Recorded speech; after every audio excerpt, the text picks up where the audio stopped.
Okay, I tried to do that in one video, but I could not. But we are almost done. So the lymphatic system is like I said, the one that helps you fight disease. It's also known as the immune system. So the the tonsils help fight infection. Then you have your spleen. Now your spleen helps store, or is an organ that stores blood in case of emergencies.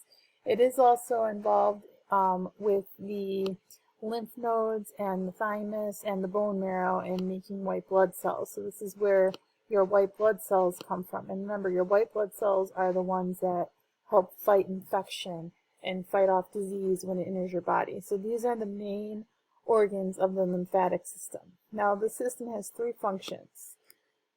Number one, it removes excess fluid around organs to avoid swelling. So like if someone has it was in an accident and they have excess fluid building up around their lungs or their organs, the lymphatic system will help remove that excess fluid if that happens.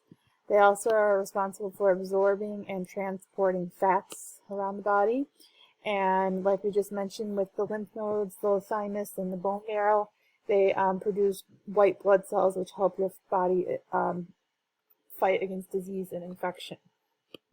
Another organ that is really vital in the lymphatic system is your skin. Your skin is the body's #1 defense against invaders. If you didn't have skin, bacteria would be able to get in very easily. Your skin is a membrane that prevents that bad stuff from getting into your body. So, a couple vocabulary words that go with the lymphatic system. Immunity.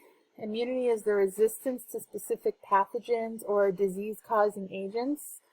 How this works is when the body is exposed to the same bacteria, virus, or substance later on, the immune cells remember and make antibodies, and then those antibodies remember how to fight off that disease. You've probably heard a lot about antibodies in the news with the coronavirus.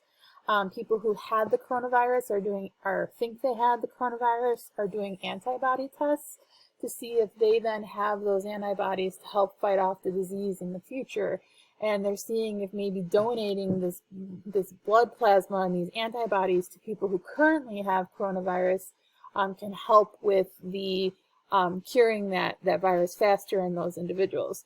It's still early, so they're not too sure how effective that is, but antibodies, if you've gotten the coronavirus, the goal is that with antibodies, they will hopefully remember the virus in the future and fight that off.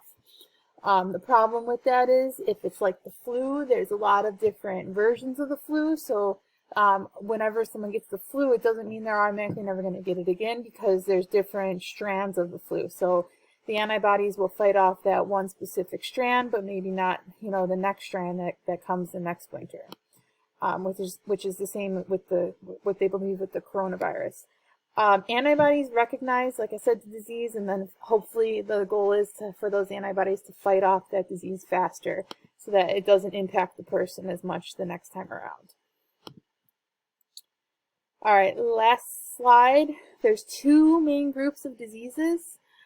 We have infectious diseases, which are caused by pathogens such as bacteria or viruses.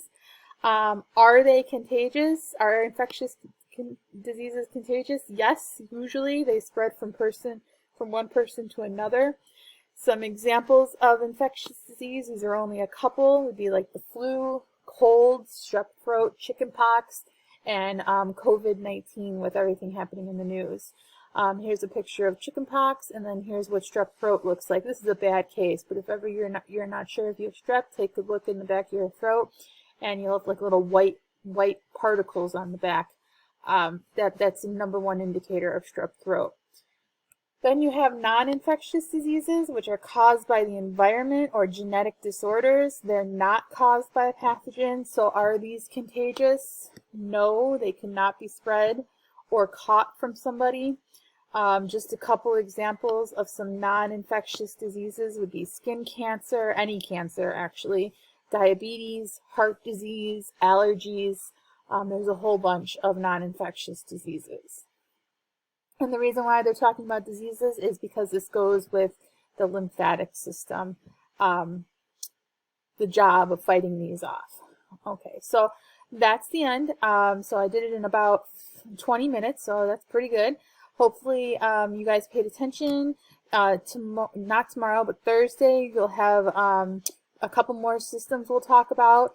Try to decide which one you like the most or find the most interesting, because like I said, next week we're going to do a Google Slides kind of research project where you'll have to research one of these organ systems. So decide which one you like. I'd like to get a variety.